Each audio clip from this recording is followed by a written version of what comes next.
Olá, gente, tudo bem? Estamos aqui para mais um vídeo a respeito do livro A Coragem de Ser Imperfeito, da Brené Brown. Meu nome é Kim, sou psicólogo clínico e eu vou trazer aqui para vocês alguns insights que ela trouxe através da pesquisa dela com relação a defesas que nós usamos para não nos tornarmos, não agirmos, não sentirmos de maneira vulnerável. Então, nos vídeos anteriores, eu falei a respeito do escudo do perfeccionismo e do escudo da alegria como um sinal de mau presságio, e hoje nós vamos falar a respeito do escudo do entorpecimento.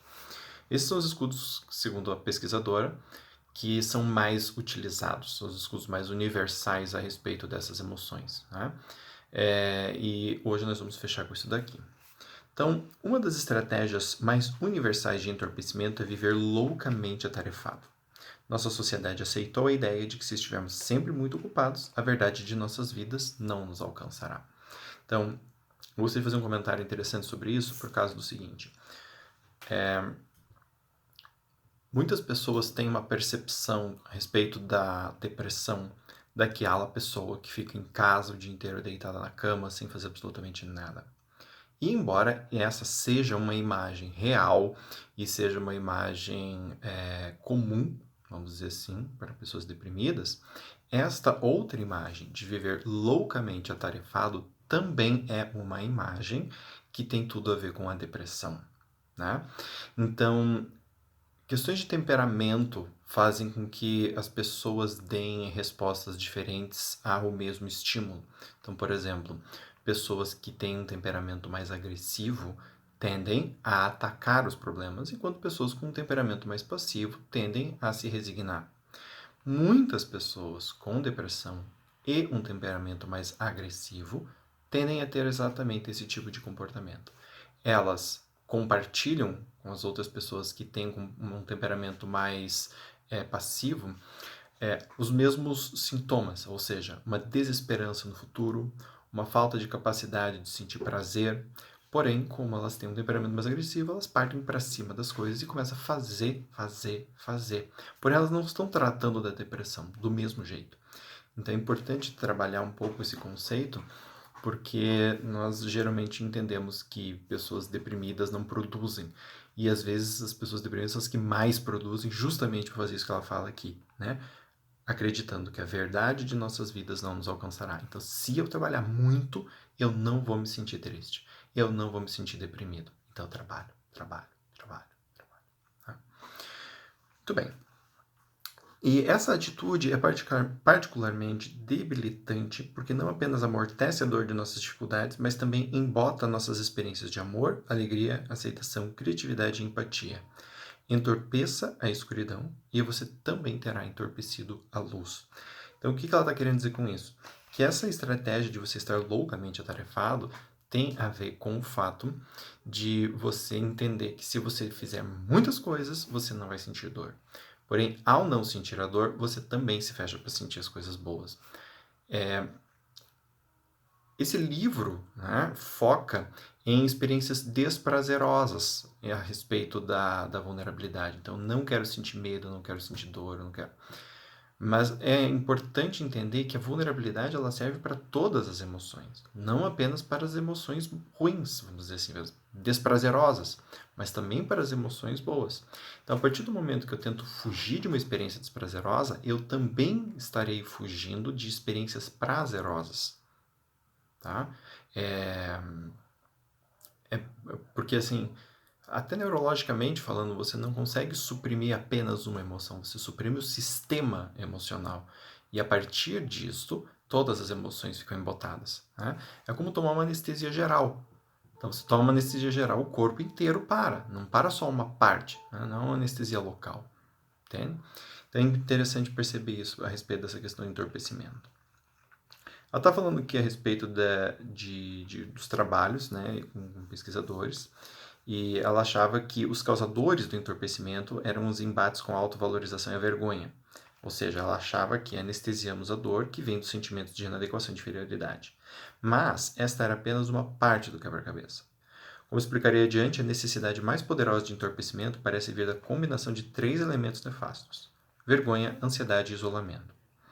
A ansiedade descrita pelos participantes da pesquisa pareceu ser alimentada pela incerteza, pelas exigências esmagadoras e competitivas de nossa época e pelo mal-estar social.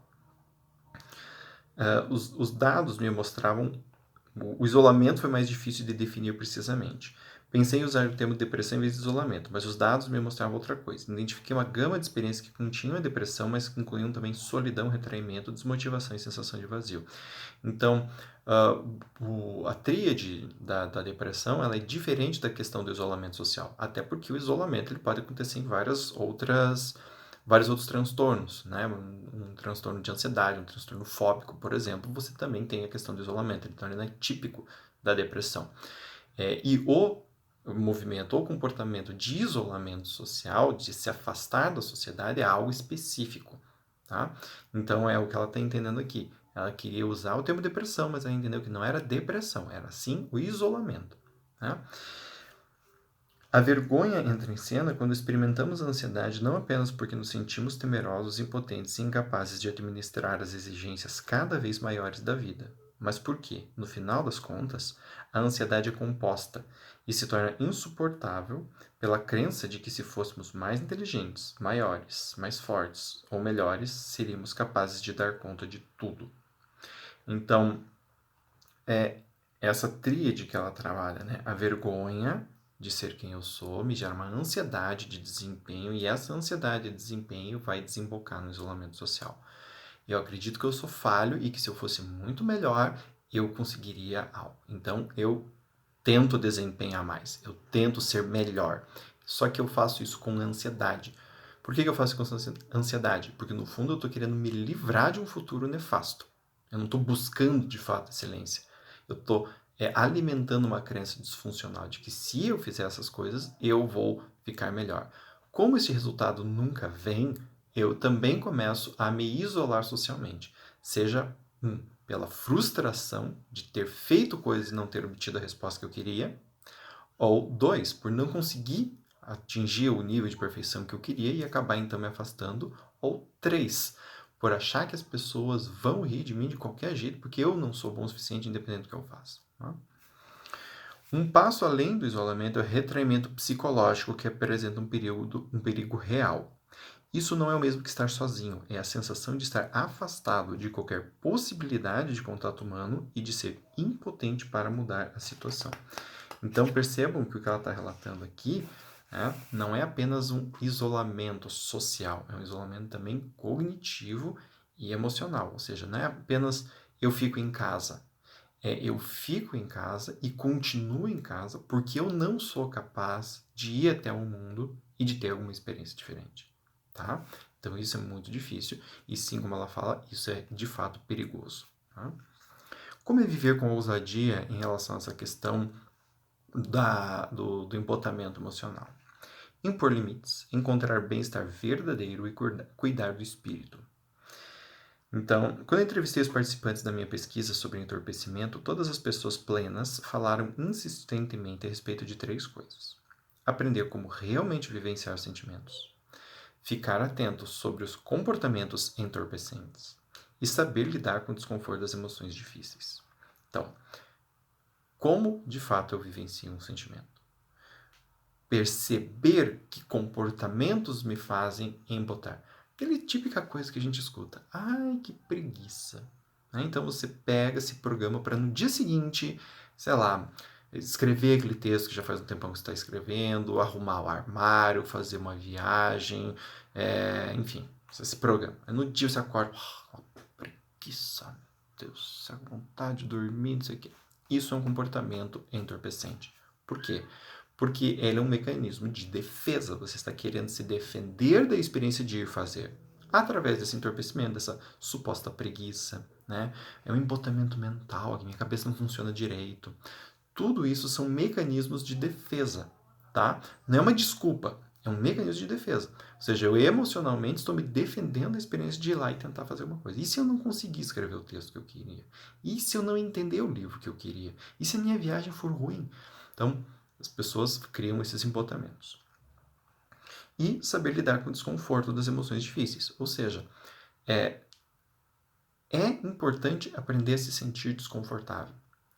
Eu sei que não é prazeroso, mas na vida a gente não vive apenas experiências prazerosas. Logo, a gente precisa saber vivenciar emoções desconfortáveis.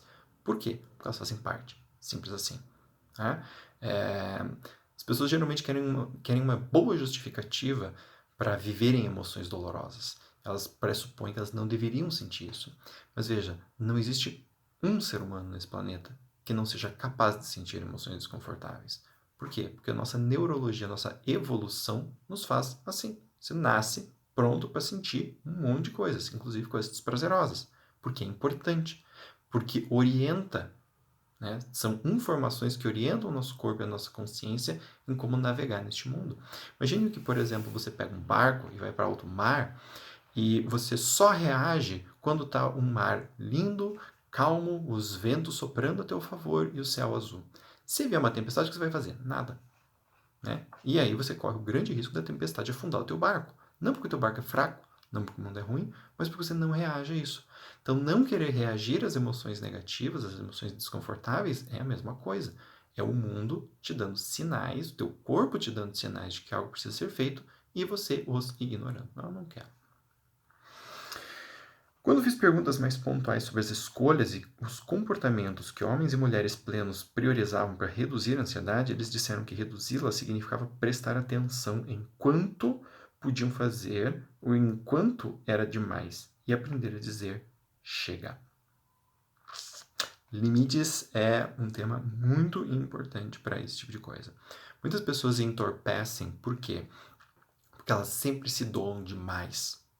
E aí uma forma de não se doar demais é entorpecendo. Então, se eu estou deprimido, não é que eu não quero fazer por você, é que eu não consigo porque eu estou deprimido. Ou eu estou com muita preguiça, estou muito embotado, eu estou mal. Né?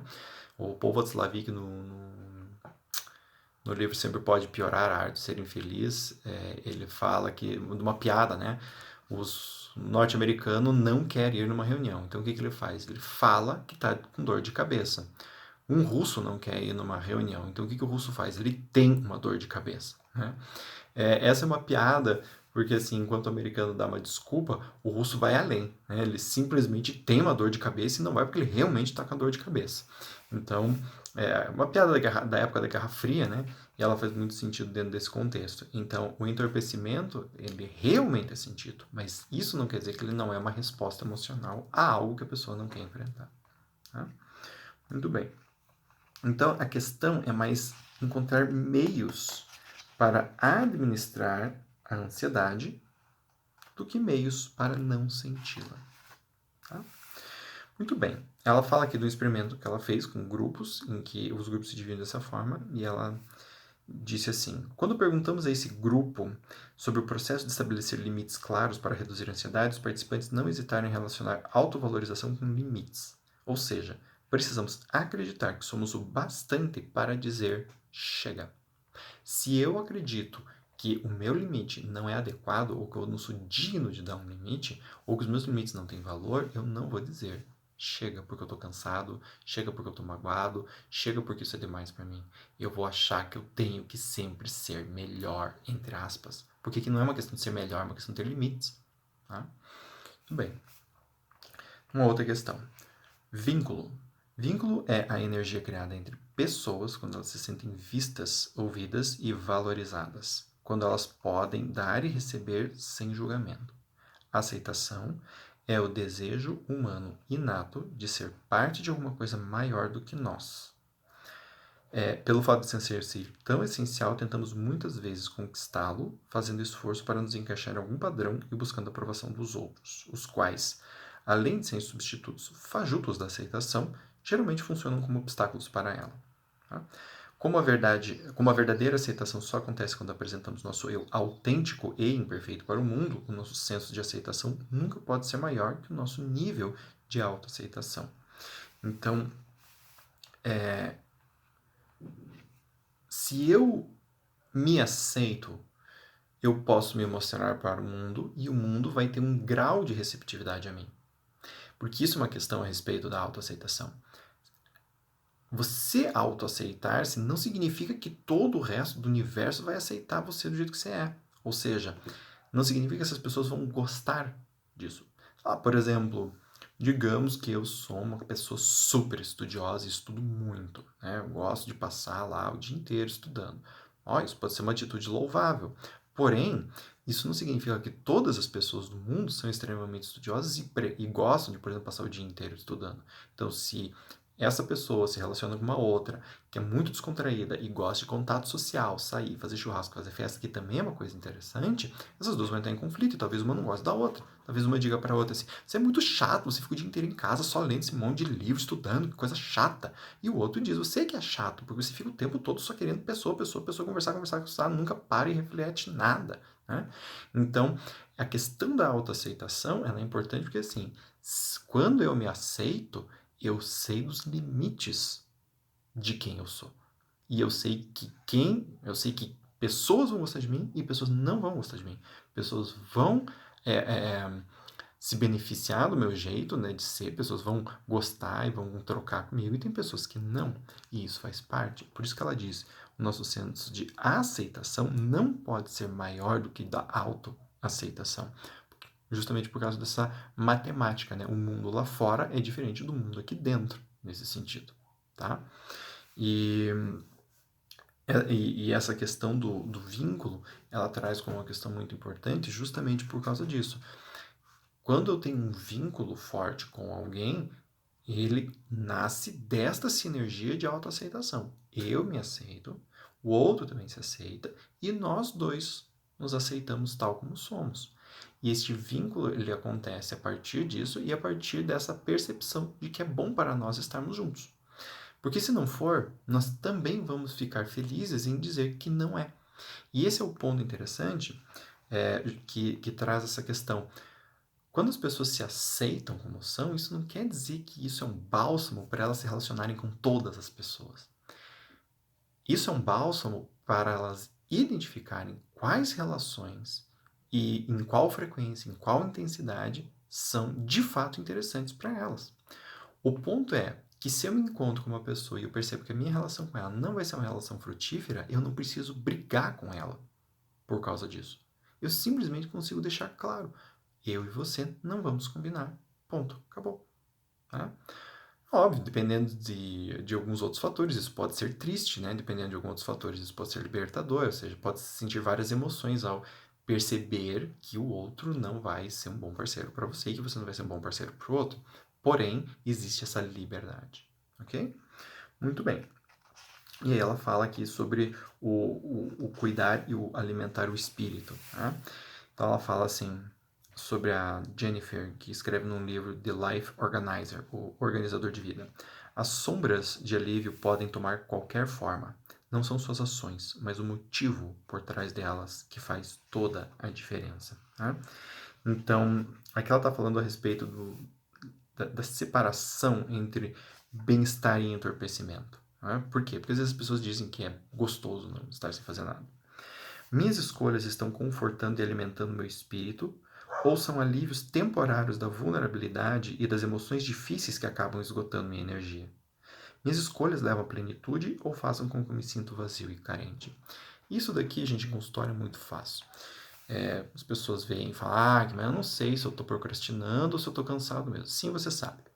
Você sabe porque quando você está de fato cansado e descansa, em geral você se sente bem depois, renovado e vai fazer o que você tem que fazer. Agora, quando você está procrastinando, ou quando você está fugindo, ou quando você está com uma, entre aspas, preguiça, que na verdade é uma defesa, você não se sente realmente bem com isso. É um conforto desconfortável, né? É, é aquele conforto que incomoda, aquele conforto que depois você fica pensando, e se eu tivesse feito diferente? Né? Então, geralmente a gente sente isso. Na pesquisa, a espiritualidade surgiu como um guia fundamental para as pessoas plenas. Não estou falando de religiosidade, mas da crença profundamente arraigada que estamos inexoravelmente ligados uns aos outros por uma força maior que nós mesmos. Uma força que é amor e compaixão. Para alguns, essa força é Deus, para outros, a natureza, a arte ou até a emotividade. Então, aqui ela está falando também a respeito dessa questão do alimentar a alma, e ela usa a alma não num sentido religioso, ou seja, ela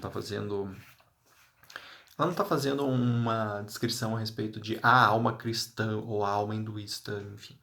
ela está simplesmente falando de alma num sentido mais filosófico, né? Como os filósofos às vezes usam a palavra alma ou espírito, que tem a ver com essa vida mental, tá? Humana, só que não apenas mental psicológico, mas mental num nível mais amplo, inclui emoções, consciente e inconsciente.